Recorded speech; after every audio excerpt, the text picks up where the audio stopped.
Bismillahirrahmanirrahim. Assalamualaikum warahmatullahi wabarakatuh. Innal hamdalillah wassalatu wassalamu ala Rasulillah wa ala alihi wa ashabihi wa man wala. Asyhadu an la ilaha illallah wahdahu la syarika lah. Asyhadu anna Muhammadan abduhu wa rasuluhu la nabiyya wa la rasula ba'dah. Allahumma la sahla illa ma ja'altahu sahla wa anta taj'alul hazana sahla.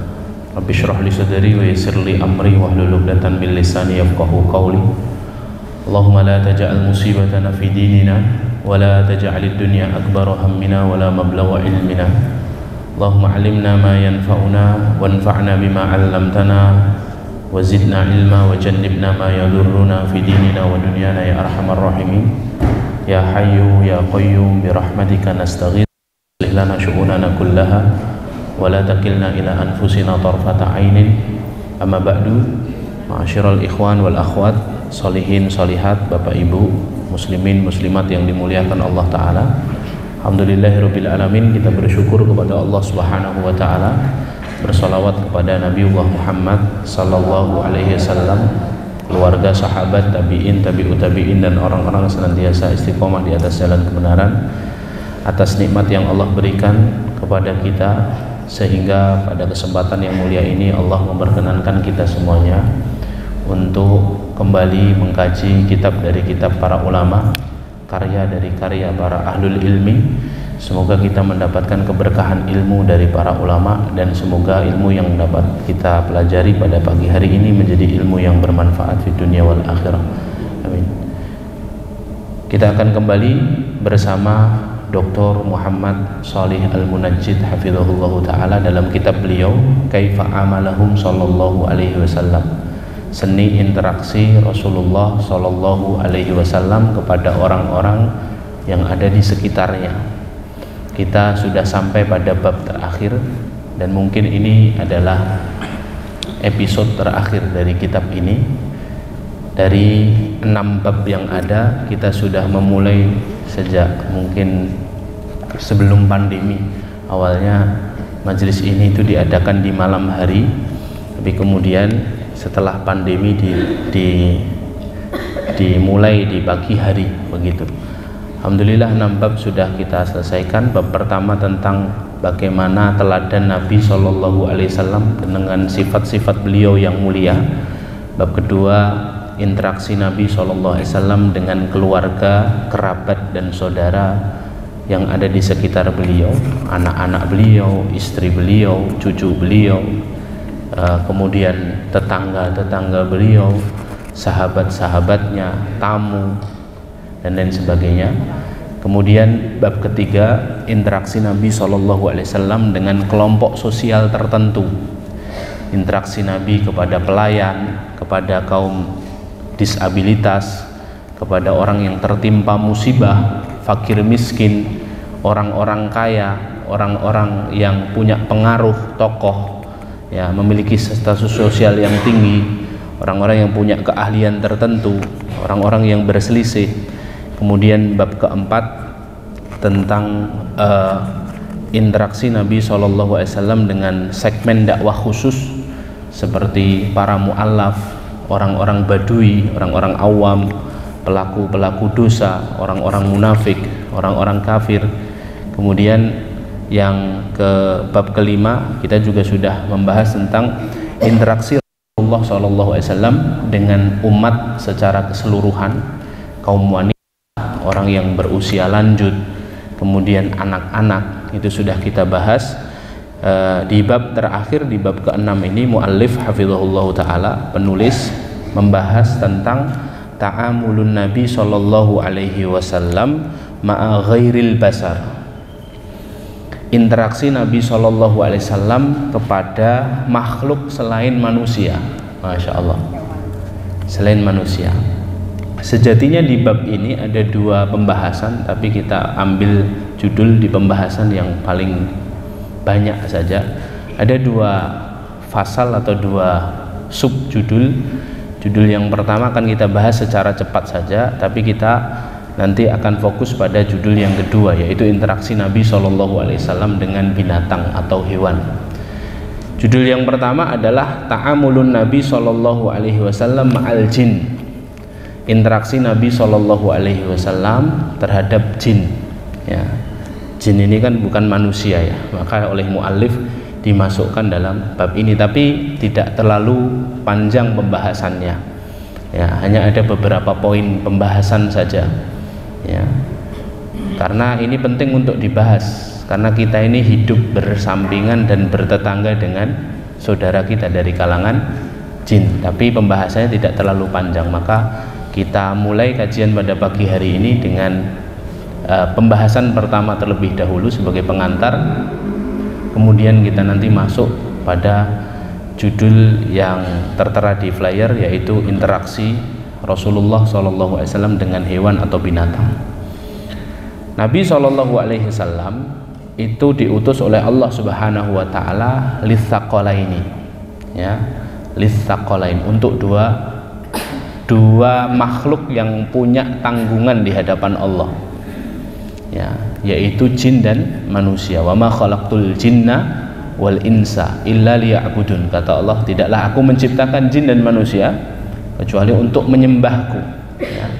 Dalam ayat yang lain, misalnya dalam surah Al-Anbiya ayat 107, Allah berfirman, wa ma arsalnaka illa rahmatan lil alamin, tidaklah aku diutus, tidaklah kami mengutusmu wahai Muhammad, illa rahmatan, kecuali agar menjadi rahmat, lil alamin, untuk alam semesta. Alam semesta itu tidak hanya manusia, termasuk di dalamnya mencangkup jin, mencangkup juga binatang dan hewan.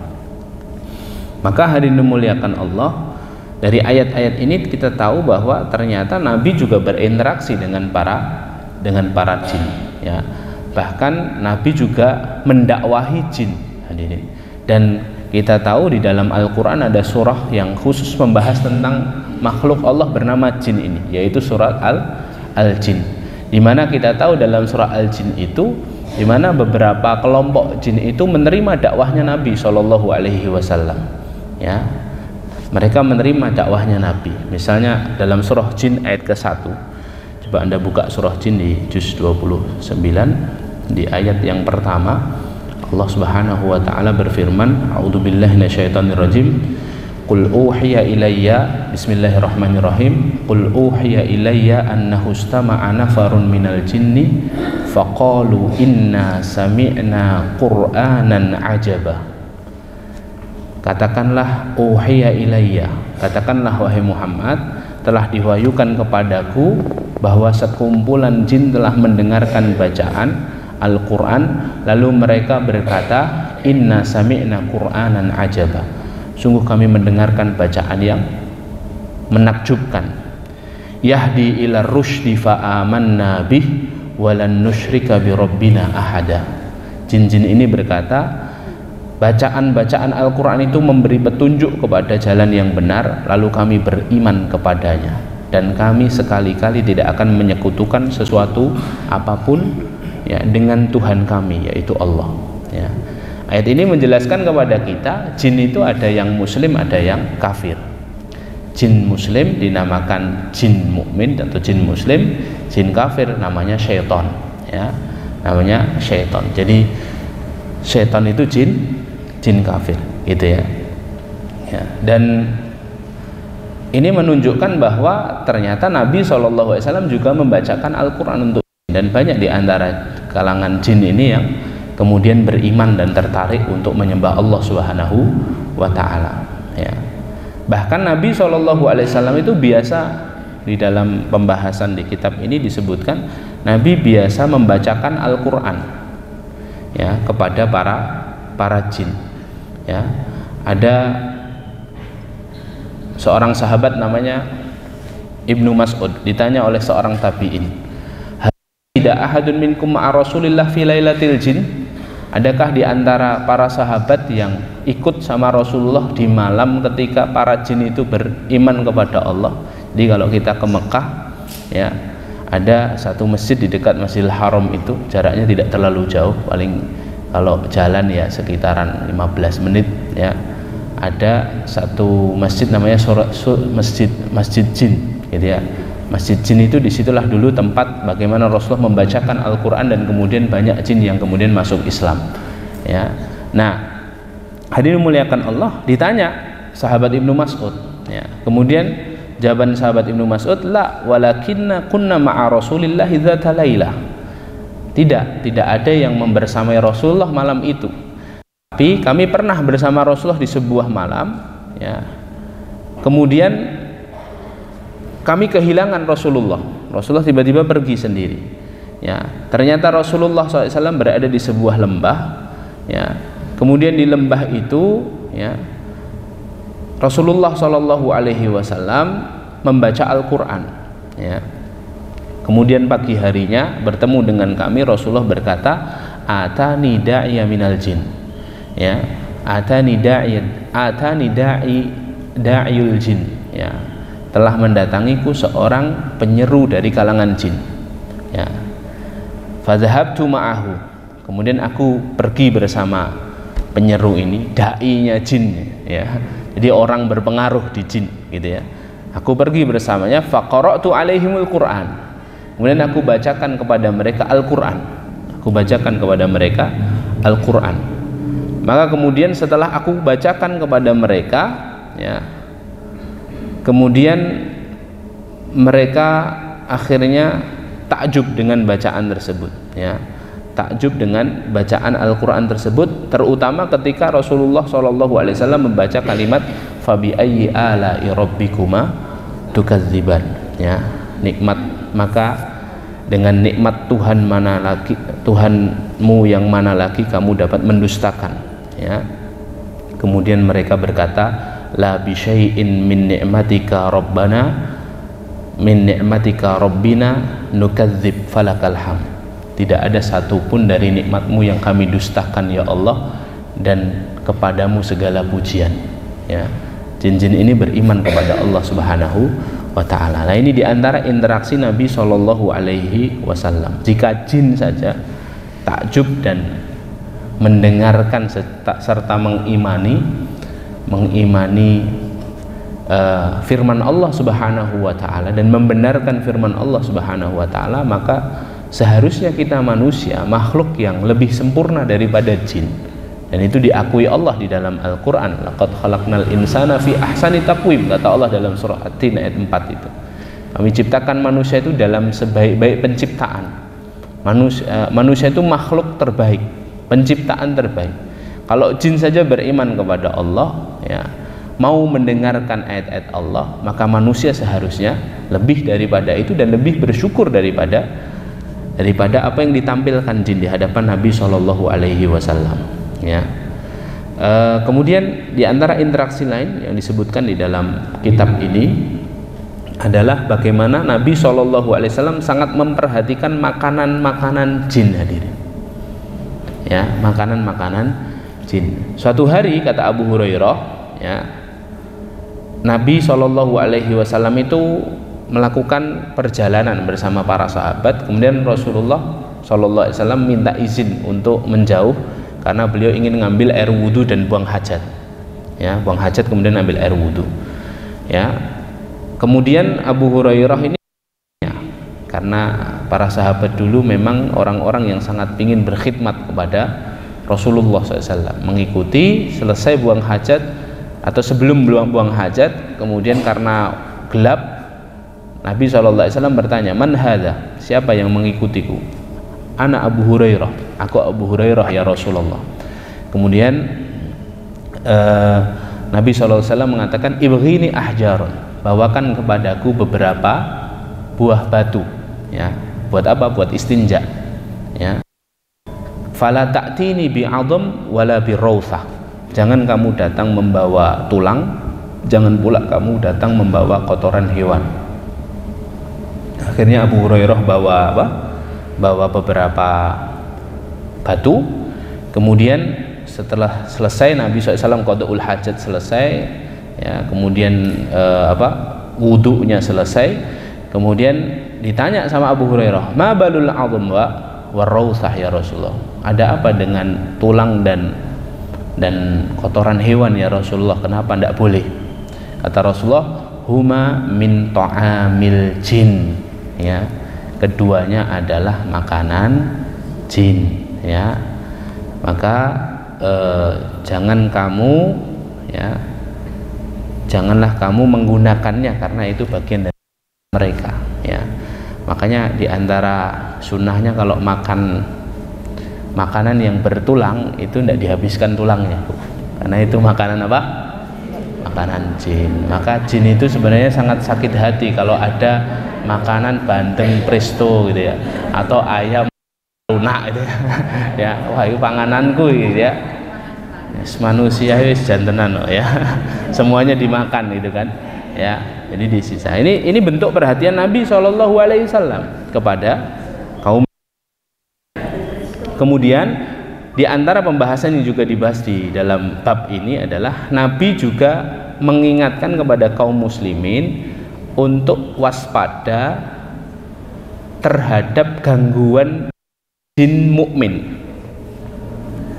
Kalau jin kafir jelas namanya setan, memang tugasnya apa?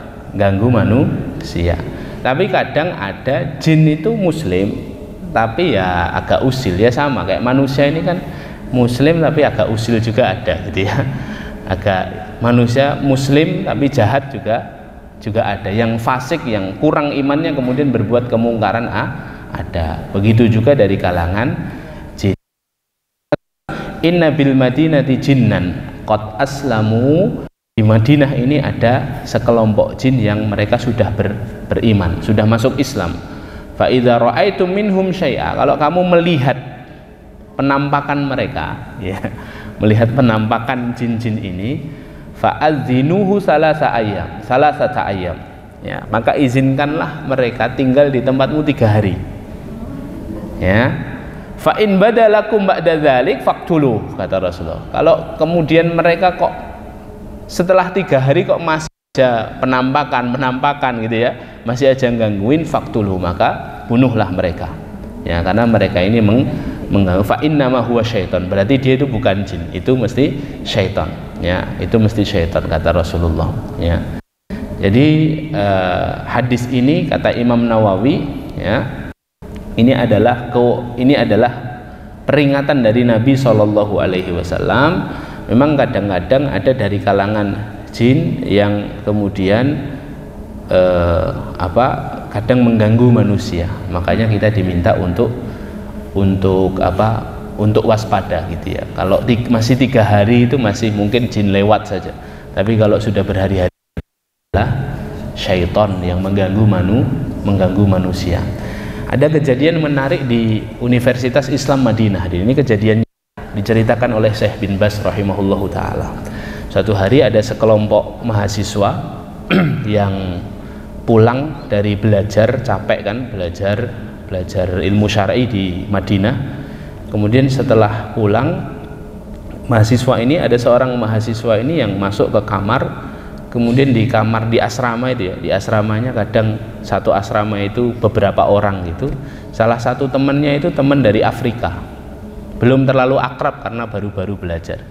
Terus akhirnya apa? Akhirnya dia masuk, lupa ndak nutup pintu, hadirin. Ya, lupa ndak nutup pintu saking capeknya. Akhirnya dia langsung rebahan di tempat tidur. Temannya yang Afrika ini marah, ya. Kok ndak ditutup pintunya, nanti nggak dingin AC-nya, ya. Tapi dia sudah kecapean gitu ya, sudah ndak dengar. Nah, akhirnya si teman Afrika ini marah. Tiba-tiba setelah marah apa? Dari tempat tidurnya yang lebih jauh daripada pintu, tiba-tiba dia menutup pintu dengan menjulurkan tangannya, hadirin. Tangannya jadi panjang, hadirin. Serut, langsung nutup, jeder gitu. Ya. Kemudian orang yang mahasiswa ini langsung kaget, deg-degan, wih, sopo ini? Ya, jangan-jangan dia bukan manusia, gitu ya. Akhirnya kemudian besok harinya dilaporkan kepada diwan, kepada kantor, kepada rektorat. Ini kayaknya bukan manusia, ini teman saya sekamar gitu ya. Akhirnya si Afrika ini dipanggil oleh ketika itu Syekh bin Baz, ya, yang menjadi penanggung jawab universitas itu. Kemudian ditanya, kamu ini dari kalangan apa, manusia atau jin, ya. Akhirnya si mahasiswa ini mengaku bahwa dia dari kalangan jin. Kemudian diberi syarat oleh Syekh bin Baz kamu tetap boleh. Dia disuruh pergi tidak mau, dia ingin belajar ilmu syar'i, Masya Allah. Kemudian dia dikasih syarat, kamu boleh tetap di sini, tapi dengan syarat apa? Kamu tidak boleh menampakkan keanehanmu kepada kalangan manusia. Nah, sampai akhirnya mahasiswa ini menyelesaikan, sampai jadi sarjana LC, ya. Sampai kemudian selesai lulus baru diceritakan oleh Syekh bin Baz rahimahullah. Artinya memang benar kata Rasulullah, inna fil Madinah jinnan, sesungguhnya di Madinah ini ada kelompok jin yang beriman. Tidak hanya di Madinah tentunya, ya di sekitar kita ada, mungkin yang ikut taklim juga ada. Coba cek kanan kirinya, ya. Ya, barakallahu fikum. Nah, ini hadirin dimuliakan Allah. Kemudian pembahasan yang terakhir tentang jin, kita percepat ya. Wa kana yasta'idzu billahi minasyaiton. Nabi SAW memerintahkan atau mencontohkan kepada kita untuk berlindung kepada Allah dari gangguan syaitan, ya, yaitu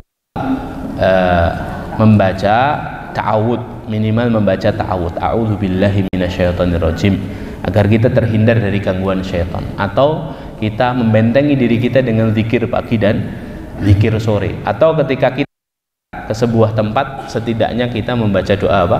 A'udzu bikalimatillahi tammah, ya, min syarri ma khalaq. Ya Allah, aku berlindung dengan kalimatmu yang sempurna dari kejahatan makhlukmu. Ya, kejahatan di sini baik dari kalangan manusia maupun kalangan jin. Nah, itu subbab yang pertama, hadirin, ya, yaitu interaksi Nabi SAW dengan binatang, ya. Prinsipnya sama, Nabi SAW itu diutus illa rahmatan lil alamin. Tidaklah kami mengutusmu, kata Allah dalam surah Al-Anbiya ayat 107, kecuali menjadi rahmat bagi semesta alam, ya. Dan Allah Subhanahu wa Ta'ala menciptakan hewan dan binatang itu semata-mata semuanya untuk kemaslahatan manusia. Allah jelaskan di dalam surah An-Nahl ayat ke-5 sampai ke-8. Allah berfirman, wal an'am laqaha, dan dia telah menciptakan binatang-binatang ternak, lakum fiha dif'un wa manafi'u wa minha ta'kulun, ya. Padanya ada bulu yang dapat menghangatkan dan berbagai manfaat serta dapat kamu makan. Ini kan manfaat tuh. Jadi binatang ternak itu, ya, ini pembahasannya ternak dulu ya, nanti melebar ke binatang-binatang yang lain, ya. Jadi binatang ternak itu kata Allah fungsinya bulunya dapat menghangatkan, ya. Terus dia banyak memberikan manfaat dari air susunya, kemudian bagian-bagian tubuhnya gitu ya, dan lain sebagainya. Kemudian juga dagingnya bisa kamu makan, ya. Kemudian Allah katakan di ayat walakum fiha jamalun hina turihuna wa hina tasrahun, dan padanya kamu memperoleh pandangan yang indah, ya, ketika kamu membawanya kembali ke kandang dan kamu melepaskannya ke tempat penggembalaan. Jadi salah satu fungsi Allah ciptakan binatang itu untuk perhiasan, ya. Kadang ada orang itu yang punya seneng melihat kudanya gagah gitu ya, senang lihat piaraan burungnya, senang lihat kucingnya gitu ya, karena memang Allah jadikan itu sebagai hiburan untuk manusia. Wa tahmilu athqalakum ila baladin lam takunu balighihi illa bisyiqqil anfus. Di antara manfaat binatang itu, binatang memikul beban-bebanmu ke sebuah negeri yang kamu tidak sanggup memikulnya sendiri kecuali dengan kesulitan-kesulitan, ya. Ada binatang tunggangan itu yang memang fungsinya bawain barang gitu ya, kuda, kemudian kalau kita lihat di desa ada sapi dan lain sebagainya, ya, ada kerbau untuk bajak sawah dan lain sebagainya. Itu memang Allah ciptakan untuk itu. Inna rabbakum la raufur rahim, sesungguhnya Rabb kalian adalah zat yang maha santun dan maha penyayang. Wal khayla wal bighala wal hamira litarkabuha wazina, juga menciptakan kuda. Allah juga menciptakan bighal. Bigol itu peranakan antara kuda betina dan keledai jantan. Ya. Tapi Nabi SAW tidak menganjurkan ya orang ya memperanakkan antara kuda betina dan kambing jantan. Kok kambing sih? Keledai jantan ya.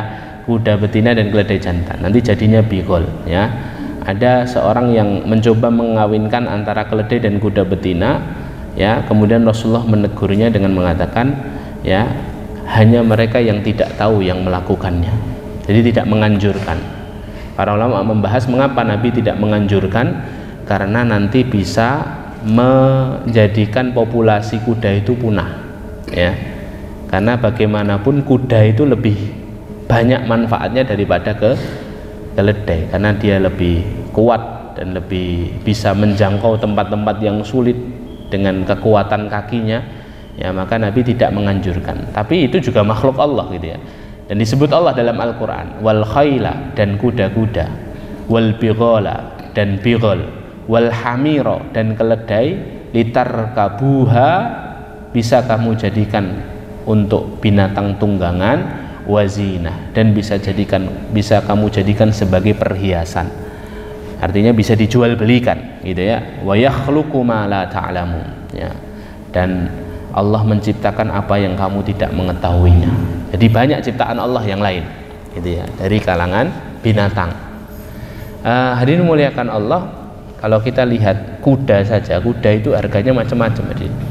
Kalau kita tahu dunia perkudaan itu, kuda itu ada yang harganya 300 juta, 500 juta gitu ya, tergantung speknya dan tergantung nasabnya ke atas ya. Nasabnya ini orang tua baik-baik enggak ini ya, ya, orang tuanya bener enggak ini ya, dia menang lomba apa, ada semua hadirin ya. Itu baru kuda. Juga binatang-binatang yang lain. Intinya ya memang binatang ini diciptakan Allah untuk kemaslahatan manusia. Lah karena Allah itu menyebut dalam surah An-Nahl ini, inna rabbakum la ra'ufur rahim, Rabbmu adalah Rabb yang maha santun dan penyayang kepada manusia, sehingga menghadirkan binatang-binatang ini untuk kemaslahatan manusia ya. Di antara tadabbur ayat ini yang disebutkan oleh para ulama, kalau Allah saja maha santun kepada kita dengan menghadirkan binatang-binatang ini, maka sudah seharusnya kita pun santun dan berkasih sayang kepada binatang-binatang ciptaan Allah ini. Maka itulah kemudian ditampilkan Nabi SAW dalam interaksi beliau SAW dengan binatang dan hewan ini. Kita akan membahas apa saja interaksi Nabi SAW. Ada 10 pembahasan kalau bisa saya hitung, tapi coba nanti semoga selesai hari ini. Kalau tidak selesai berarti satu pertemuan lagi ya, satu pertemuan lagi. Saya sudah menyiapkan kitab yang lain untuk bisa melanjutkan kitab ini, adab dan masih seputar akhlak ya, tapi kita coba selesaikan dulu. Yang pertama ya, muallif hafizahullah taala menyebutkan Rasulullah SAW mencontohkan kepada umatnya dalam merawat dan mencintai binatang dengan cara yang baik ya. Jadi suatu hari Nabi SAW, dari hadis Anas itu pernah menceritakan, Nabi pernah mengusap mukanya kuda itu dengan kain bajunya beliau SAW, dan itu belum pernah dilakukan oleh orang-orang Arab sebelumnya. Jadi mukanya kuda itu diusap pakai baju sama Nabi SAW ya. Kemudian kan orang-orang yang melihat itu menanyakan, ya Nabi Allah, kenapa kok usap wajahnya kuda ini ya, kan dia hanya binatang, hanya hewan saja, kenapa kok usap wajahnya? Kata Nabi SAW, semalam aku ditegur oleh Allah karena tidak merawat kuda dengan baik. Jadi turun teguran khusus untuk Nabi karena apa? Tidak merawat kuda ya. Inilah Nabi kita SAW, yang memang diutus itu bukan hanya untuk manusia, tapi untuk semua yang ada di alam semesta ini ya. Jadi Nabi SAW itu sampai seperti itu ya. Nabi memerintahkan untuk apa? Memerintahkan agar mengasihi binatang ya. Dalam riwayat lain disebutkan ya, Nabi SAW pernah bersabda, hadis Abu Hurairah, hadisnya sahih, diriwayatkan oleh Imam Muslim, apabila kalian menempuh suatu perjalanan yang di perjalanan itu banyak tumbuhannya, maka berjalanlah pelan-pelan. Berjalanlah pelan-pelan. Kira-kira kenapa disuruh jalan pelan-pelan, Bapak-bapak? Takut menginjak hewan. Apa? Bu, tumbuhannya mati. Salah hadirin. Karena tumbuhan bertasbih. Kita kan bahasnya binatang, bukan tumbuhan ini. Karena apa? Ya, kata beliau lanjutan hadis. Apabila kalian menempuh perjalanan yang di tempat itu banyak tumbuhannya, maka berjalanlah pelan-pelan dan berilah kesempatan unta dan kuda kalian untuk menikmati tumbuhan tersebut. Tak kepikiran kan kita? Ini loh, maha baiknya Allah mengutus Nabi yang rahmatan lil alamin itu, agar unta dan kuda yang ditunggangi oleh para musafir ini bisa menikmati dulu tumbuhan yang ada. Apabila kalian menempuh perjalanan yang jarang tumbuh-tumbuhannya, jarang tanamannya, jarang tumbuh-tumbuhannya, bergegas-gegaslah kalian agar kalian bisa melewati tempat itu sementara hewan tunggangan kalian dalam kondisi kesehatan yang baik. Disuruh cepat biar nanti nggak kelelahan hewannya, ya. Apabila kalian berhenti untuk bermalam, lanjutan hadisnya, hindarilah bermalam di jalan, ya, karena jalan itu adalah tempat lalu lalang hewan-hewan buas dan tempat tinggal makhluk-makhluk berbahaya. Jadi agak minggir, jangan di jalur utama, ya. Banyak makhluk-makhluk yang berbahaya. Kalau sekarang ya jangan di tengah jalan gitu ya, ditabrak mobil gitu ya. Nyari jalur. Kalau di hutan memang begitu hadirin, ya. Ilmu survival itu salah satunya kalau tinggal jangan di jalan yang di jalur hewan-hewan lewat, karena pasti nanti di situ banyak hewan buas, harus agak minggir sedikit gitu ya. Nah, itu hadirin memuliakan Allah. Itu diantara bentuk kasih sayang Nabi SAW dan bagaimana Nabi SAW merawat binatang itu dengan baik. Pada pembahasan kedua, ya, Nabi juga mencontohkan untuk memperhatikan binatang piaraan. Di antara binatang piaraan yang dicontohkan Nabi untuk dikasihi dan diperhatikan itu adalah kucing, ya. Nabi SAW, kata Ibunda Aisyah radhiyallahu anha, ya, dalam riwayat Tabrani, biasa menaruh semangkuk air untuk minum kucing. Lalu Nabi SAW berwudu dengan air tersebut, berwudu dengan air yang sudah dijilatin, sudah diminum kucing itu, ya. Dalam riwayat yang lain, Nabi SAW bersabda, kata Ibunda Aisyah, innaha laisat binajas, sesungguhnya kucing ini tidak najis, ya. Innaha minat tawafina alaikum wat tawafat, dia termasuk hewan yang berkeliaran di sekitar kalian, ya. Kucing ini disebutkan para ulama binatang yang suci, Bapak Ibu, ya. Tetapi memang dagingnya haram untuk dimakan. Jadi dalam kaidah fikih itu ada sebuah kaidah, bunyinya begini, ya, bunyinya segala hewan yang haram dimakan maka termasuk hewan yang najis. Semua hewan yang haram dimakan maka termasuk hewan yang najis. Contoh, anjing najis, ya. Kemudian contoh, babi najis. Kenapa? Karena haram dimakan. Berarti kalau kucing ini halal berarti dagingnya karena nggak najis, ya. Gimana Ustadz, ya? Nah, adapun kucing, ya, kucing memang pada aslinya hukumnya itu najis, ya, karena kucing ini karena kucing ini haram untuk dimakan. Tapi karena hadis tadi itu innaha laisa binajas, ada hadis khusus soal kucing ini, sesungguhnya kucing ini tidak najis, maka ini masuk dalam pengecualian, ya. Maka dari faedah hadis ini disimpulkan bahwa semua hewan yang haram dimakan hukumnya najis kecuali hewan yang Rasulullah SAW hukumi suci dengan alasan tertentu. Lah kucing ini tidak najis karena alasan tertentu. Alasan tertentunya apa?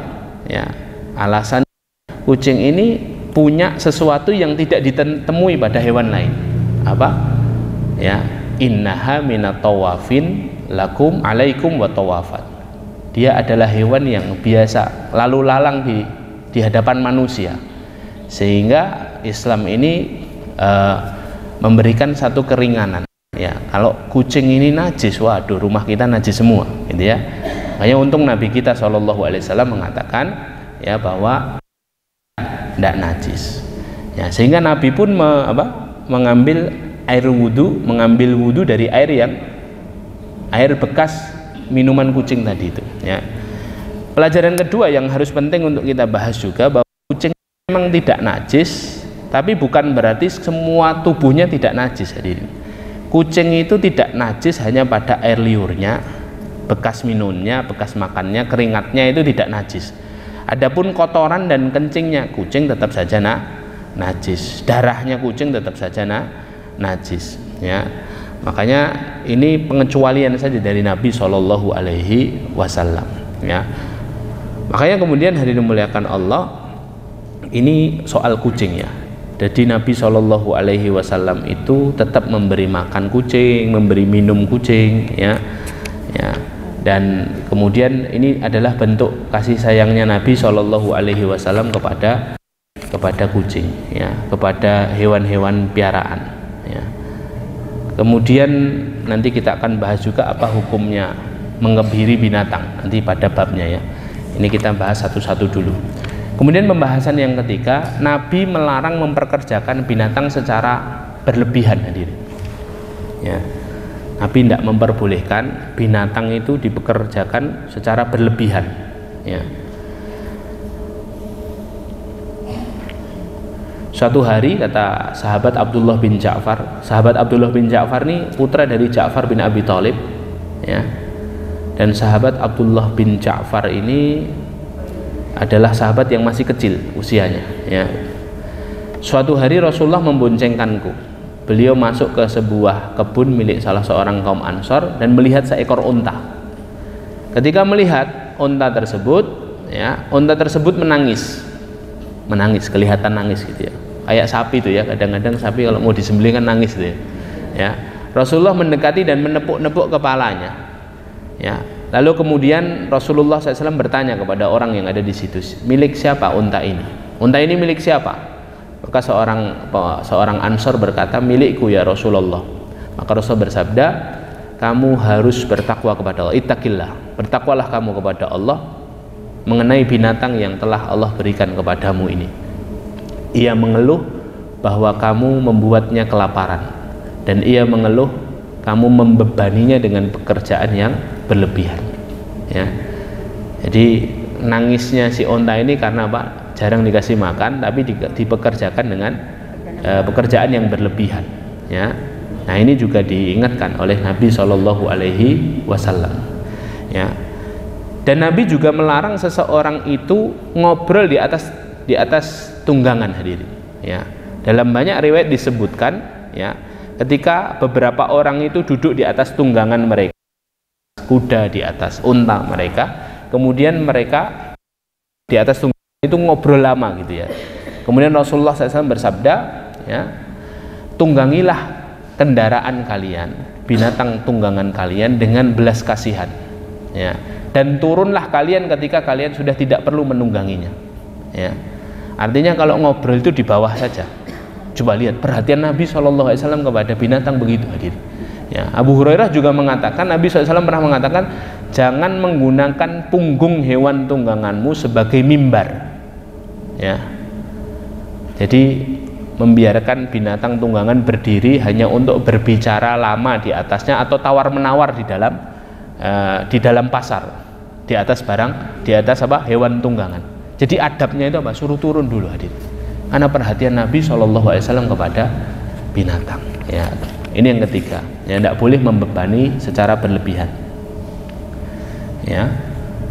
Kemudian hadirin muliakan Allah, ya, dalam urusan hewan piaraan tadi, ya, Nabi SAW itu mengancam orang yang punya piaraan tapi piaraannya itu tidak diperhatikan. Ya, ini masih ini include di pembahasan kedua tadi ya. Jadi ada orang-orang itu yang diancam oleh Nabi SAW karena punya piaraan tapi tidak diperhatikan. Makanya saya itu selalu bilang ke jamaah, kalau jenengan tidak terlalu terampil ngopeni kucing, tidak usah ngopeni kucing. Jadi, ya, kalau tidak betul-betul sayang sama kucing, tidak usah. Ya, nanti karena itu bisa jadi asbab masuk neraka. Ya, waliyadzubillah. Ada satu hadis khusus ini soal masalah kucing nih hadirin. Nabi SAW bersabda dari riwayat Ibnu Umar.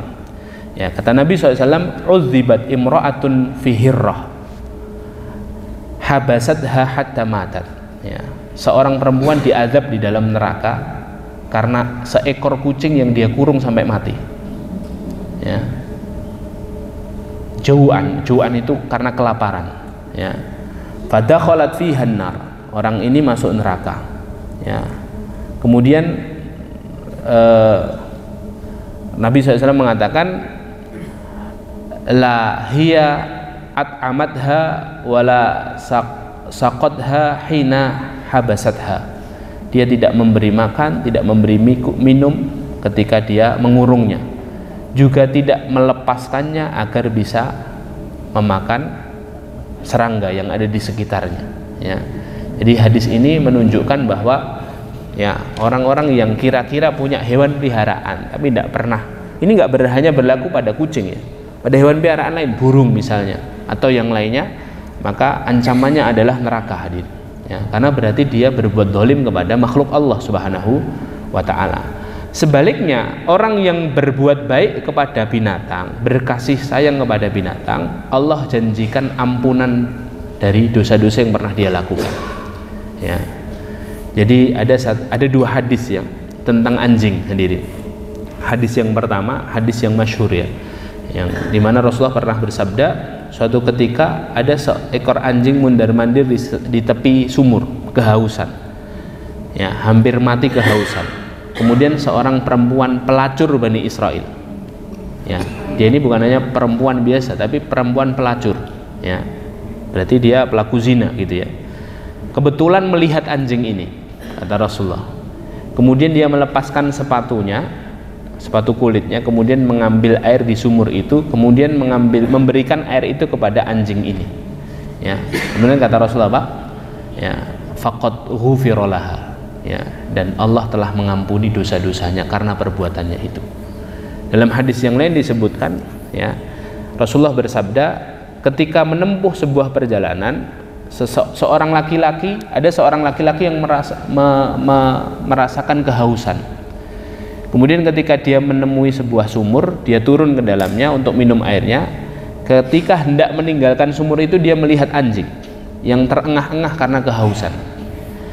Akhirnya anjing itu menjulurkan lidahnya dan makan tanah lembab karena hausnya. Maka kemudian orang itu berkata dalam hati, anjing ini sangat kehausan sama seperti aku tadi. Ya. Dia pun turun ke dalam sumur, mengisi sepatunya dengan air, lalu mengambil sepatunya ini dengan giginya, karena dia harus naik lagi ya, digigit dengan giginya berisi air, lalu dia memanjat naik dari sumur itu, kemudian memberikan sepatu itu kepada anjing ini. Anjing itu kemudian meminumnya dengan sangat lahap. Kemudian kata Rasulullah apa? Allah menyukai perbuatannya itu dan mengampuni semua dosa-dosanya. Ya. Jadi binatang ini bisa jadi jalan ke neraka, bisa jadi jalan ke surga. Ya, binatang piaraan ini. Ya. Maka ini penting sekali untuk kita perhatikan ya. Itu pembahasan kedua tadi. Kemudian yang keempat, pembahasan keempat, Rasulullah melarang memisahkan induk dari anak-anaknya. Ya. Rasulullah melarang memisahkan induk dari anak-anaknya. Ya. Dalam hadis riwayat Ibnu Mas'ud, ya,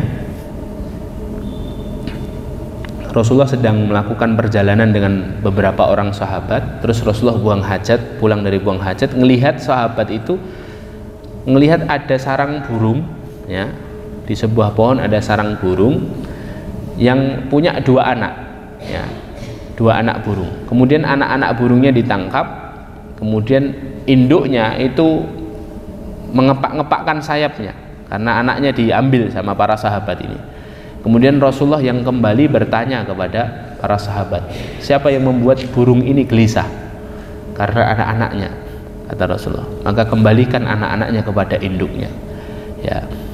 Rasulullah juga pernah memperhatikan para sahabat yang membakar semut, ya, membakar sarang semut, ya. Jadi sarang semut dibakar gitu ya. Kemudian Rasulullah SAW bertanya, siapa yang membakar sarang ini? Ya, kami ya Rasulullah. Kemudian Rasulullah bersabda, ya, tidak ada yang boleh menghukum dengan api selain Robnya api. Ya, ini bagian dari bagaimana Nabi SAW, ya, bersikap rahmah kepada binatang.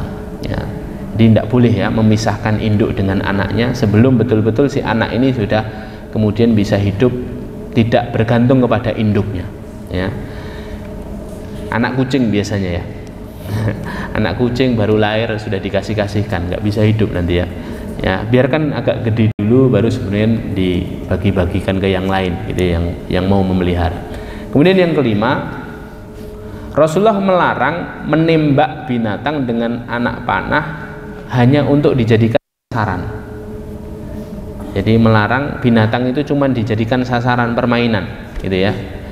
Nahan Nabi SAW antus barol bahaim. Rasulullah melarang menembaki hewan yang diikat dan dikurung untuk dijadikan sasaran. Ya. Ya. Dalam hadis yang lain Rasulullah bersabda, la tattakhidu syai'an fihi ruh ghordon. Janganlah kalian jadikan apapun yang punya ruh itu sebagai sasaran, ya, sebagai bidikan, tidak boleh, ya. Jadi binatang tidak boleh buat mainan seperti itu, ya, tidak boleh buat mainan, ya. Untuk bersenang-senang juga tidak boleh, ya, kayak ngadu ayam, gitu ya. Nabi juga berkata, barang siapa yang membunuh burung tanpa hak akan ditanya oleh Allah nanti pada hari kiamat, dan akan diadu oleh Allah SWT di hari kiamat, diperlakukan sebagaimana dia memperlakukan burung itu, ya. Terus para sahabat tanya, yang dengan hak itu yang bagaimana ya Rasulullah? Kan barang siapa yang membunuh burung tanpa hak. Terus yang dengan hak, yang apa yang dimaksud hak ya Rasulullah?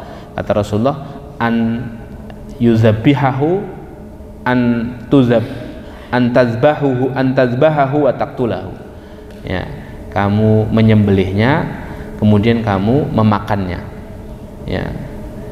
Kalau nyembelih untuk dimakan boleh. Tapi kalau kemudian membunuh binatang hanya untuk mainan itu tidak boleh, gitu ya, tidak boleh. Kemudian hadirin dimuliakan Allah, barakallahu fikum, pembahasan yang berikutnya, yang keenam, Nabi SAW melarang mengebiri binatang kecuali jika ada manfaatnya. Nah ini hadirin, dalam urusan pengebirian binatang ini dibahas dalam syariat, ya. Dalam hadis Ibnu Umar disebutkan, naha Rasulullah SAW an ikhsa'il khail wal bahaim. Nabi SAW melarang untuk pengebirian kuda dan binatang-binatang ternak, ya. Kalau tidak ada manfaatnya tidak boleh. Tapi kalau ada manfaatnya boleh. Misalnya kata Imam Al-Qurtubi, mengebiri binatang itu dilarang kecuali untuk mencegah bahaya atau jika ada manfaat. Misalnya mengebiri binatang ternak agar dagingnya nanti lebih enak, ya, itu diperbolehkan, ya. Atau kemudian pembahasan yang akan kita bahas, misalnya mengebiri kucing, itu hukumnya apa, ya. Para ulama dalam mazhab kita membahas hukum kebiri kucing, hadirin, ya. Mengebiri kucing untuk mengendalikan populasi kucing, ya, agar kucing itu bisa dipelihara dengan baik, ya, tidak mana terus gitu, ya. ya, kemudian akhirnya mengganggu manusia dan penyebaran penyakit semakin meluas seperti itu, maka hal itu, tujuan yang dibenarkan oleh syariat. Tapi dalam mazhab kita ada syaratnya, ya. Bolehnya itu tidak secara mutlak, ya. Bolehnya itu dengan catatan. Ada 3 catatan, ya. Ada 3 catatan bolehnya seseorang mengebiri kucing betina agar dia tidak tidak beranak lagi, ya. 3 catatan itu apa saja? Yang pertama mengebiri itu adalah satu-satunya cara untuk mengendalikan populasinya, ya, agar tidak mengganggu manusia. Jika ada cara lain maka lebih diutamakan cara lain, ya. Misalnya cara lainnya apa, ya, misalnya cara lainnya ya dipisah antara yang jantan sama yang betina, atau dikasih-kasihkan di tempat yang lain, ya, biar tidak ada madharat. Tapi kalau tidak bisa dikebiri boleh. 2, ya, proses pengebirian harus dilakukan dengan penuh kehati-hatian dan dilakukan oleh tim ahli, ya, tim medis yang ahli untuk menjamin keselamatan nyawa kucing. Coba lihat, Islam itu ulama itu memberikan syarat sampai detail tadi. Tidak boleh asal-asalan mengebiri binatang. Kemudian yang ketiga dilakukan sesuai dengan keperluan. Sesuai dengan keperluan itu artinya tidak dikebiri semua, hadirin, ya. Kira-kira yang potensi dikit-dikit hamil lah, ini yang dikebiri, gitu ya. Ya, yang jantannya juga ini, yang kira-kira jantannya ini yang suka menghamili lah, itu dikebiri. Yang lainnya jangan, gitu ya. Ya. Artinya jangan sampai kemudian populasinya jadi punah, ya. Tidak boleh melakukan pembantaian atau genosida kepada kucing ini, ya, tidak boleh. Maka bila 3 catatan ini terpenuhi maka boleh. Kalau tidak terpenuhi tidak boleh, gitu ya, tidak boleh.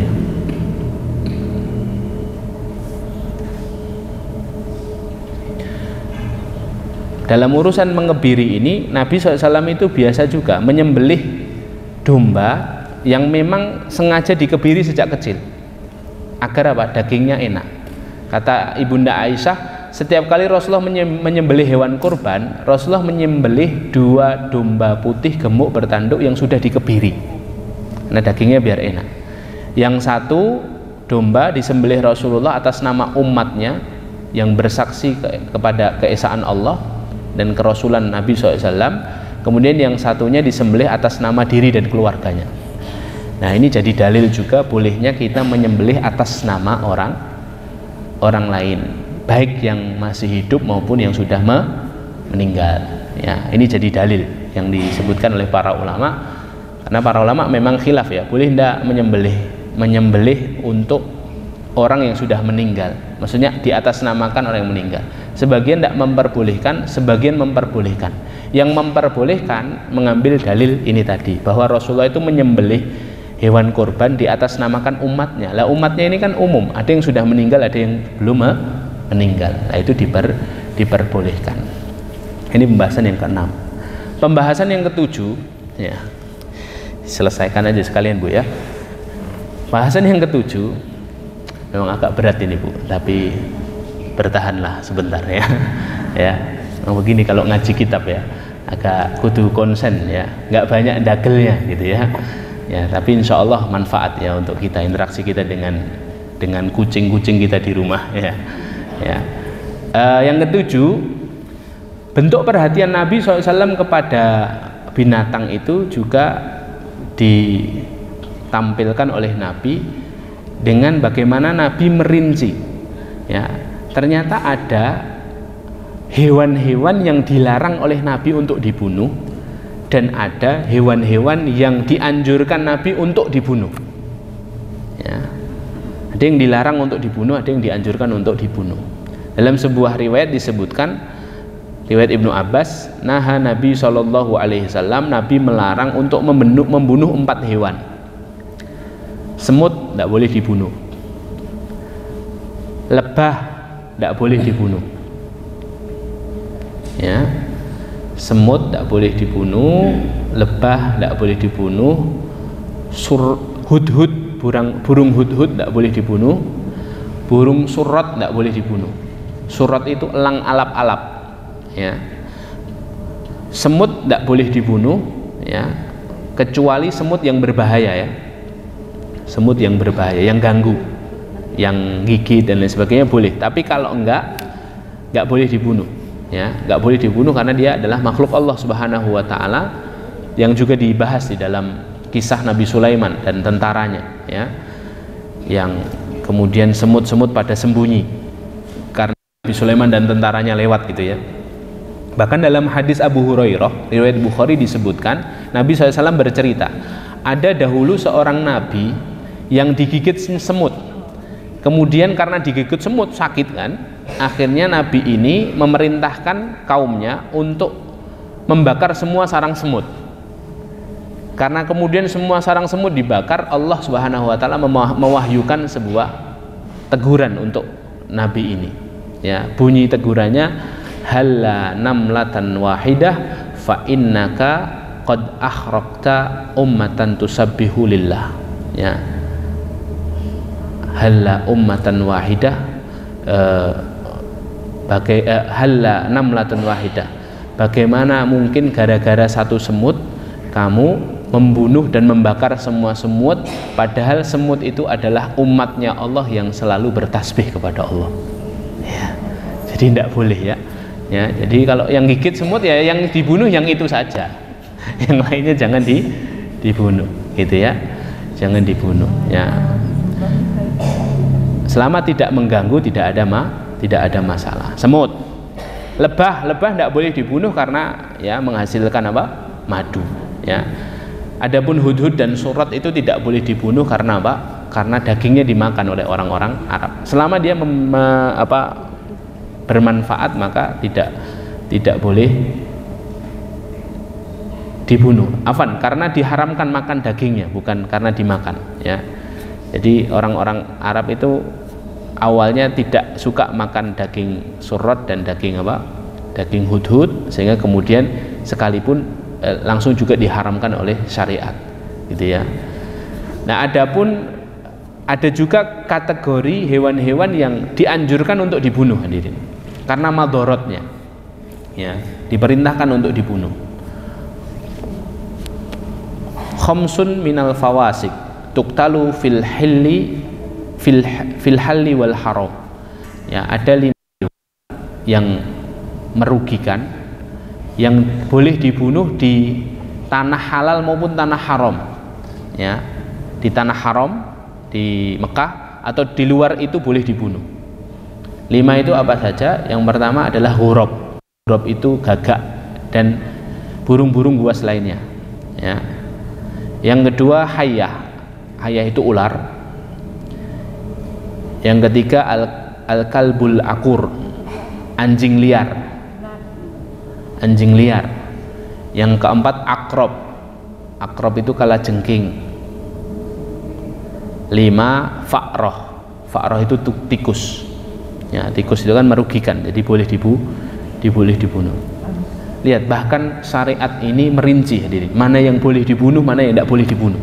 Masya Allah, perhatian syariat ini luar biasa kepada binatang. Ya. Kemudian yang ke-8, ya, 3 lagi insya Allah, ya. Ya. Rasulullah mendorong agar berbelas kasihan kepada binatang. Ya. Rasulullah mendorong berbelas kasihan. Bentuk belas kasihannya apa? Ya, belas kasihan ketika ketika memberi makan, kemudian ketika memelihara binatang. Dalam sebuah hadis disebutkan, man rahima walau dzabihah usfur rahimallahu yaumal qiyamah. Barang siapa yang menyayangi binatang, Allah akan sayangi dia di hari kiamat, walaupun binatang itu hanyalah binatang ternak, kambing, ya, disayangi, setiap hari dimandiin gitu, ya, dikasih makan yang enak, dia diperhatikan, sakit diperiksakan. Itu Allah, janjinya Rasulullah apa? Allah akan merahmati dia nanti di hari kiamat. Orang yang memperhatikan binatang, Allah perhatikan dia nanti di hari kiamat. Ya. Ada seorang sahabat namanya Muawiyah bin Qurrah radhiyallahu anhu. Ya.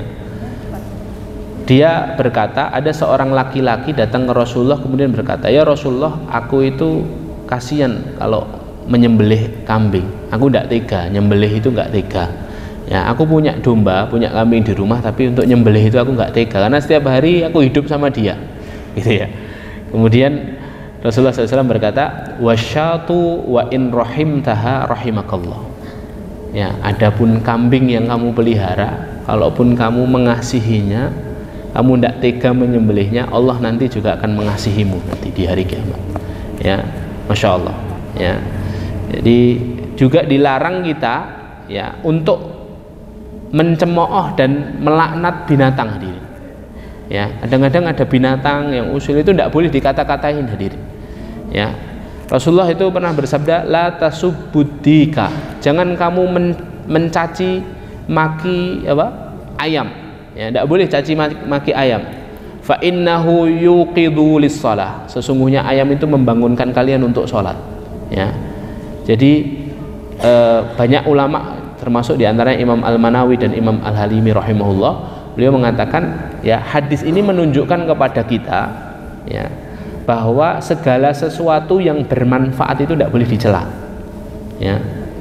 Tidak boleh dicemooh, harus bersikap ihsan kepada mereka. Ya. Ada seorang perempuan wanita Ansor itu yang mencaci maki untanya karena untanya kan bawa barang, kemudian tidak mau segera berdiri, menderum terus.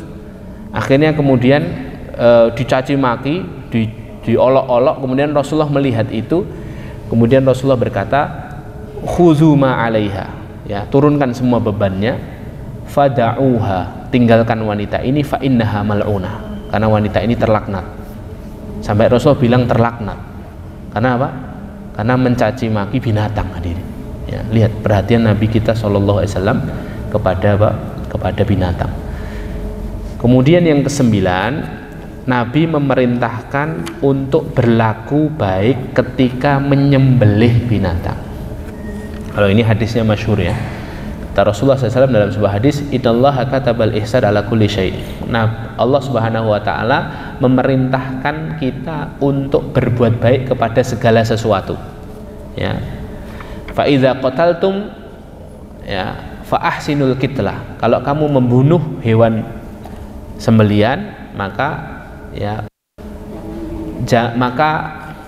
fa ahsinul qitlah itu lakukanlah sembelihan itu dengan penyembelihan yang baik. Wa idza dzabhtum, kalau kamu sembelih, perbaikilah sembelihanmu. Fal yuhidda ahadukum, tajamkanlah pisaumu ya. Wal yurih dzabihatahu, dan senangkanlah binatang ternakmu dulu. Binatang sembelihanmu itu harus disenangkan dulu. Disenangkan itu apa? Ditajamkan pisaunya dulu agar nanti disembelihnya cepat ya.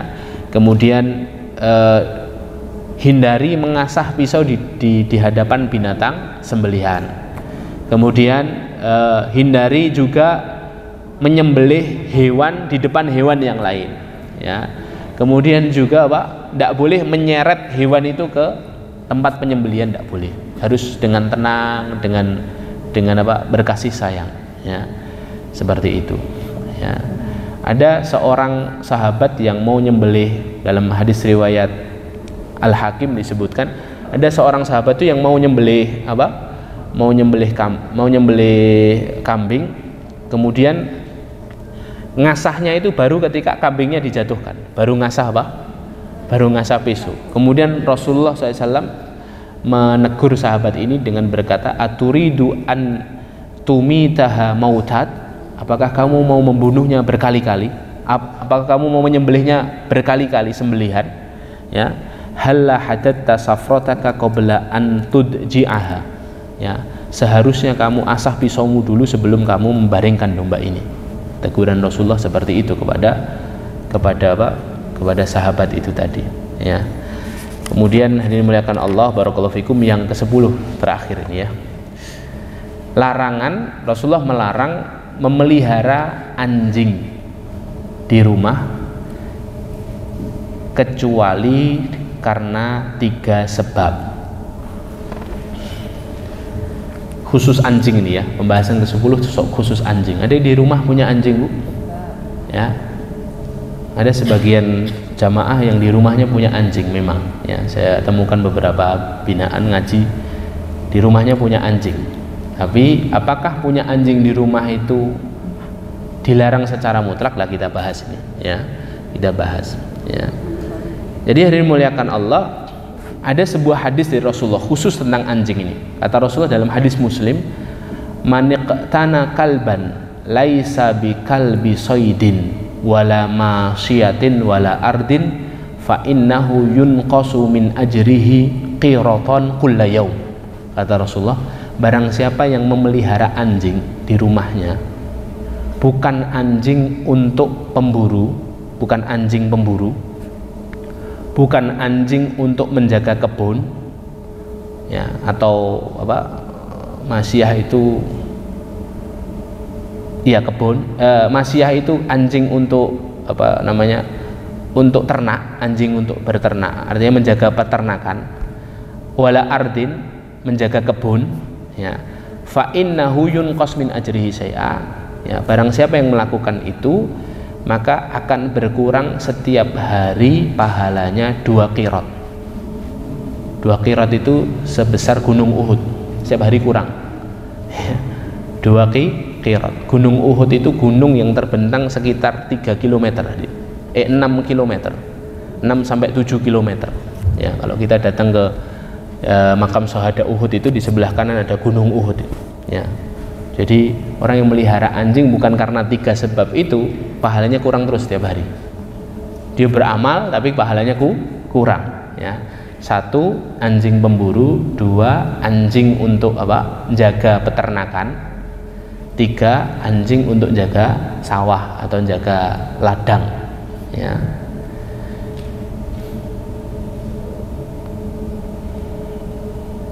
Adapun untuk menjaga rumah, ini dibahas juga oleh para ulama, termasuk Imam An-Nawawi bahas.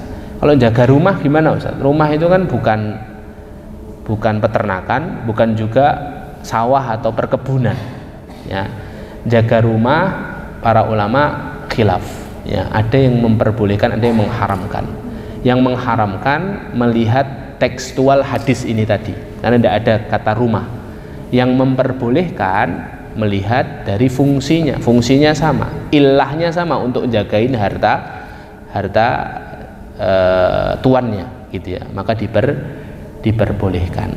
Jadi kita kalau melihat anjing itu jangan disalahpahami bahwa anjing ini adalah makhluk yang terlaknat, makhluk yang menjijikkan dan lain sebagainya.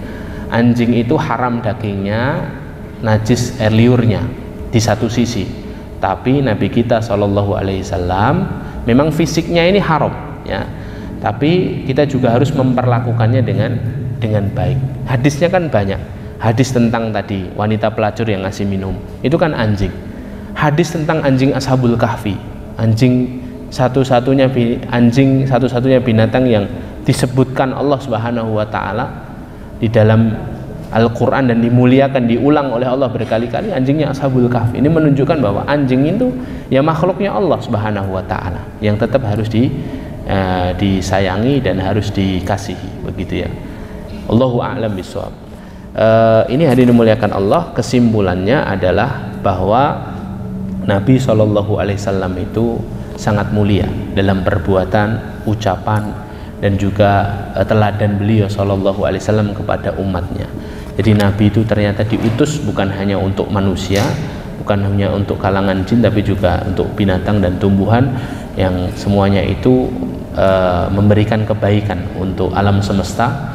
Maka sudah sejatinya setelah kita mempelajari kitab ini dan kitab-kitab yang berkenaan tentang Nabi SAW, kita harus semakin memuji, mencintai, dan mencontoh apa yang dicontohkan oleh Nabi kita SAW. Barakallahu fikum. Alhamdulillahirabbil alamin. Kita selesaikan kitab ini. Karena sudah selesai, mari kita syukuran nyembelih kambing. Kita berdoa kepada Allah, semoga ilmu kita jadi ilmu yang bermanfaat di dunia wal akhirah. Amin. A'udzubillahi minasyaitonirrajim. Bismillahirrahmanirrahim.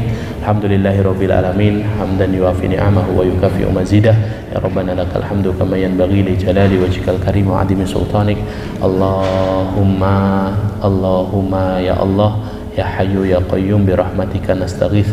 Ya Arhamar Rahimin irhamna, ya Arhamar Rahimin irhamna, ya Arhamar Rahimin irhamna. Allahumma qsim lana min khasyatika ma tahulu bihi bainana wa baina ma'siyatik, min ta'atika ma tuballighuna bihi jannatak, wa minal yaqini ma tuhawwinu bihi alaina masa'ibad dunya. Allahumma matti'na bi asma'ina wa absarina wa quwwatina ma ahyaitana waj'alhu al-waritha minna. Allahumma ja'al fa'rana 'ala man dhalamana wansurna 'ala man 'adana wa la taj'al musibatana fi dinina wa la taj'alid dunya akbara hammina wa la mablagha ilmina. Allahumma inna nas'aluka taubatan nasuha wa taubatan qabla al-maut wa rahmatan indal maut wa maghfiratan ba'dal maut. Allahumma hawwin alaina fi sakaratil maut wan najata minan nar wal afwa indal hisab. Allahumma inna nas'aluka husnal khatimah wa na'udzu bika min su'il khatimah. Rabbana ighfir lana wa liwalidina warhamhum kama rabbawna shighara. Rabbana ighfir lana wa liwalidina warhamhum kama rabbawna shighara. Rabbana ighfir lana wa liwalidina warhamhum kama rabbawna shighara. Rabbana hab lana min azwajina wa dhurriyyatina qurrata a'yun waj'alna lil muttaqina imama. Allahumma kfina bihalalika an haramika wa ghnina bifadlika amman siwaka. Allahumma inna nas'aluka ilman nafi'an wa rizqan tayyiban wasi'an wa amalan mutaqabbala. Allahumma arinal haqqa haqqan warzuqna ittiba'ah wa arinal batila batila warzuqna ijtinabah. Allahumma ya Allah, Allahumma la tuzigh qulubana ba'da idh hadaitana wa hab lana min ladunka rahmah innaka antal wahhab. Ya muqallibal qulub tsabbit qulubana ala dinik, ya musarrifal qulub sarrif qulubana ala ta'atik. Allahumma rzuqna tsabata wal istiqamah. Allahumma rzuqna tsabata wal istiqamah. Allahumma rzuqna tsabata wal istiqamah. Ya Allah ya Rabb kami, duhai Allah yang Maha menata, duhai Allah yang Maha memberi taufik, berikanlah kepada kami di sisa usia kami ini ya Allah keimanan yang lurus, istiqamah di jalan-Mu. Jika ajal datang menjemput ya Allah, wafatkan kami semuanya husnul khatimah. Rabbana zalamna anfusana wa illam taghfir lana wa tarhamna lanakunanna minal khasirin. Rabbana atina fid dunya hasanah wa fil akhirati hasanah wa qina adzabannar. Allahumma la taj'al musibatana fi dinina wa la taj'alid dunya akbar hammina wa la mablagha ilmina. Rabbana atina fid dunya hasanah fil akhirati hasanah wa qina adzabannar. Subhana rabbika rabbil izzati amma yasifun wa salamun alal mursalin walhamdulillahi rabbil alamin. Sirrul Fatihah. Bismillahirrahmanirrahim.